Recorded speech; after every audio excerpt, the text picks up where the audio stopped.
untuk membantu pemerintah juga salah satu solusi dan inovatif untuk membantu pemerintah membersihkan BUMN kita agar menjadi kuat dan profesional, yaitu membersihkan dari kantor pusat sampai ke cabang, sampai ke unit-unit terkecil di bawahnya dari lingkungan-lingkungan yang terpapar oleh paham radikalisme tersebut. Nah, tujuan webinar ini bertujuan yaitu kawan-kawan semua, yaitu agar kita memperkuat karakter kebangsaan, saling sebar informasi dan diskusi yang positif antara anak bangsa, membantu menyelesaikan masalah paham radikalisme di lingkungan kerja BUMN. Ya.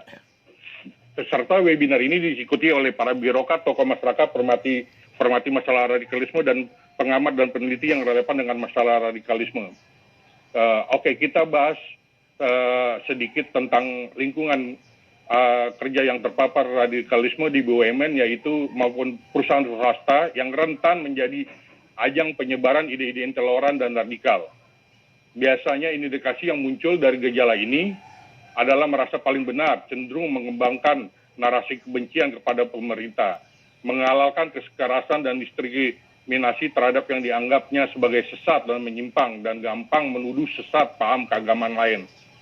Kelompok tersebut mempunyai ikatan emosional lebih kuat daripada ikatan emosional keluarga, bahkan dalam konteks kelompok radikal dalam koperasi, perkataan pimpinan kelompok lebih dituruti dari perkataan atasan kerja.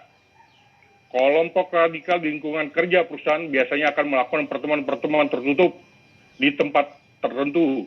Pertemuan dilakukan tertutup dengan maksud ingin menunjukkan eksklusivitasnya, sekaligus karena kegiatan mereka tidak ingin diketahui oleh orang yang bukan anggota kelompok.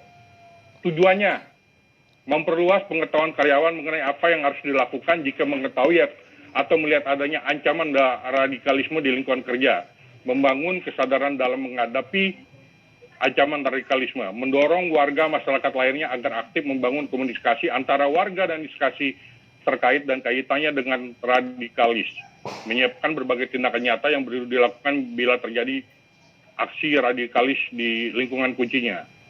Bagaimana? Pertanyaan kuncinya adalah sebagai berikut. Bagaimana mencegah radikalisme di lingkungan kerja? Apa saja langkah dan bentuk tindakan pencegahan yang harus dilakukan? Apa pendekatan yang harus digunakan dalam mencegah? Yaitu penyampaian pendapat, perbuatan yang bisa mengarah radikalisme, yaitu penyampaian pendapat baik tulisan maupun tulis dalam format teks, gambar, audio, video yang melalui medsos yang bermuatan ujaran kebencian terhadap Pancasila, Undang-Undang Dasar 45, Bhinneka Tunggal Ika, dan NKRI. Penyampaian pendapat yang kedua, penyampaian pendapat baik lisan maupun tertulis dalam format teks, gambar, audio, atau video melalui medsos yang bermuatan ajaran kebencian terhadap salah satu agama, ras, antar golongan. Penyebaran luasan yang ketiga, penyebaran luasan pendapatan yang bermuatan ujaran kebencian melalui medsos. Yang keempat, penyelenggaraan kegiatan yang mengarah pada perbuatan menghina, menghasut, memprovokasi, dan membenci Pancasila, pemerintah, Bhinneka Tunggal Ika, dan NKRI. Keikutan sertaan pada organisasi ini atau kegiatan diyakini mengarah pada perbuatan menghina dan menghasut, memprovokasi, dan membenci Pancasila.